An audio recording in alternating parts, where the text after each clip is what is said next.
कि ईश्वर के फैसले पर कभी नाराज मत होना, क्योंकि ऊपर वाला वो नहीं करता जो आपको अच्छा लगता है, बल्कि वो करता है जो आपके लिए अच्छा होता है। आपके लिए एक छोटी सी कहानी, एक सेल्स मैनेजर की जो पिछले 2-2.5 साल से एक कंपनी में काम कर रहा था। वो हर चीज के लिए ऊपर वाले का धन्यवाद करता था। उसको लगता था कि उसकी जो जॉब लगी ऊपर वाली कृपा से लगी। हर पल के लिए, हर क्षण के लिए, हर मोमेंट के लिए ऊपर वाले का थैंकफुल था। घर से निकलता था, ऊपर वाले को प्रणाम करके वापस पहुंचता था, प्रणाम करता था, आपने मुझे पहुंचा दिया घर पर। हर चीज के लिए ऊपर वाले की कृपा मानता था। इतना स्पिरिचुअलिटी में यकीन रखता था। लेकिन कभी कभी उसके साथ में बुरा हो जाता था। उसे लगता था कि पता नहीं क्या चाहता है ऊपर वाला। 2-2.5 साल से की कंपनी में काम कर रहा था। तनख्वाह बढ़ी नहीं थी, सैलरी नहीं बढ़ रही थी। वो सोच रहा था कहीं और काम मिल जाए। उसे कहीं से एक बार पता चला था कि जॉब है वहां पर, और एक व्यक्ति का कॉल भी आया था कि मैं आपसे फाइनल इंटरव्यू के लिए कॉल करूंगा आपको। उसने डेट बता दी थी, टाइम उसने बताया नहीं था कि मैं आपको कॉल करता हूं। टाइम उसको पता नहीं था किस वक्त कॉल आएगा। तारीख जो थी वो आने को थी। अगले दिन उसे वो इंटरव्यू के लिए कॉल आने वाली थी। बहुत एक्साइटेड था कि इस कंपनी से पीछा छूटेगा। उसने थोड़ा जल्दी का अलार्म लगाया सुबह के लिए कि जल्दी जगूंगा, तैयार होकर फर्स्ट क्लास इंटरव्यू के लिए। उसने दिमाग में रख लिया क्या क्या सवाल पूछ सकते हैं, क्या जवाब देने, सब कुछ। लेकिन अगली सुबह जब वो जगा तो जिस समय का उसने अलार्म लगाया था सुबह 5 बजे का, वो पता नहीं कब बजी 5, उसकी नींद खुली 7, 7:30 बजे। वो लेट हो रहा था। उसे गुस्सा आने लगा कि पता ही नहीं चला अलार्म कब बज गया। भागते दौड़ते उसने फटाफट से तैयारी की, नीचे पहुंचा बिल्डिंग के। बाइक स्टार्ट करने लगा, लेकिन बाइक स्टार्ट नहीं हो रही थी, खराब हो रही थी। बाइक खराब हो चुकी थी। गुस्से में बाइक को वहीं खड़ी करके स्टैंड पर निकल गया बाहर सड़क पर। ऑटो ढूंढने लगा, बड़ी मुश्किल से एक ऑटो मिला। ऑफिस पहुंचा तो लेट हो चुका था। बहुत गुस्से में था, जैसे काम कर रहा था। एक्साइटेड था कि बस वो कॉल आ जाए तो मेरी इस कंपनी से पीछा छूट जाए, मैं कहीं और काम करूं। लंच होने को आया लेकिन कॉल नहीं आया। लंच टाइम में ऑफिस की कैंटीन में पहुंचा। वो सुबह सुबह जल्दी निकला था तो टिफिन भूल गया था। कैंटीन में पहुंचा तो वहां पर ताला लगा था, कैंटीन बंद पड़ी थी। इसे और गुस्सा आ रहा था कि क्या दिन जा रहा है आज का, बेकार दिन है। कहीं से इसने सैंडविच ऑर्डर किया, खराब सा गंदा सा सैंडविच आया। आधा सा खाया, फिर इसने फेंक दिया।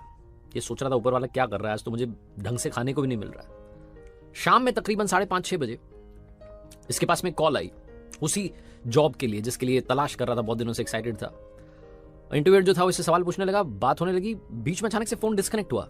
इसने अपना फोन देखा तो फोन डेड पड़ा था, बंद हो गया था। इसे बहुत गुस्सा आ रहा था कि फोन को भी अभी खराब होना था। फाइनली दिन खत्म हुआ। शाम में जब घर जा रहा था सोच रहा था कि जाकर के आराम करूंगा, बहुत हो गया, पूरा दिन सर दर्द हो रहा मेरा। घर पहुंचा, खाना वाना खा करके बिस्तर पर पहुंचा और बिजली चली गई। अब इसका गुस्से का पारा और बढ़ गया कि ऊपर वाले, मैं आपको इतना मानता हूं, इतना चाहता हूं, आप क्या कर रहे हैं मेरे साथ। गुस्से में पता नहीं कब इसको नींद लग गई और सपने में भगवान से बात कर रहा था और भगवान से कह रहा था आप क्या चाहते हैं मेरे साथ। मैं आपका इतना बड़ा भक्त हूं, इतनी पूजा पाठ सब कुछ करता हूं, आप पता नहीं क्या कर रहे हैं। आज का दिन कितना खराब था, अलार्म नहीं बजा, बाइक खराब हो गई, ऑटो बड़ी मुश्किल से मिला, कैंटीन बंद हो गई, टिफिन नहीं लेके गया, सैंडविच गंदा था, कॉल आया तो फोन बंद हो गया, घर आकर के सोने लगा तो यहां पर बिजली चली गई। क्या चाहते हो आप। भगवान ने कहा जो आज हुआ वो सब मेरी मर्जी से हुआ। मैंने जानबूझ करके अलार्म कब बजा तुझे पता ही नहीं चलने दिया। तेरी बाइक मैंने ही खराब कर दी। मैं चाहता था कि तू देरी से पहुंचे, क्योंकि अगर तू बाइक से जाता तो तेरा एक्सीडेंट हो जाता। आज तेरा एक्सीडेंट होना लिखा था। अच्छा हुआ कि कैंटीन बंद थी, क्योंकि उसका खाना खराब हो चुका था, तुझे बीमार कर देता बहुत ज्यादा। और वो जो कॉल आई थी ना, जिसकी वजह से तू बड़ा परेशान हो रहा है कि मेरी बात नहीं हुई, वो एक नंबर का घोटालेबाज है, नौकरी के नाम पर तुझे ठगने वाला था, इसीलिए तेरा फोन मैंने बंद करवा दिया। और ये जो बिजली चली गई, आज अगर बिजली आ रही होती तो तेरे घर में शॉर्ट सर्किट की वजह से आग लग जाती। तू मेरा बहुत बड़ा भक्त है ना, इसलिए तुझे बता रहा हूं, सबको नहीं बताता हूं। और हाँ, याद रखना, तू मुझ पर भरोसा करता है तो भरोसा करता रहे, जिंदगी में कभी भी तेरा बुरा नहीं होने दूंगा। अचानक से इसकी नींद खुली और ये ऊपर वाले को फिर से थैंक यू करने लगा। लाइफ में कई बार हमें लगता है कि हमारे साथ में बुरा हो गया, गलत हो गया, ऐसा नहीं होना चाहिए था। लेकिन अगर आप पलट के देखेंगे पिछले कुछ सालों में तो आपको लगेगा कि जो हुआ ठीक ही हुआ, आपके फायदे में हुआ। हर पल के लिए, हर क्षण के लिए ऊपर वाले का शुक्रिया अदा करते चलिए।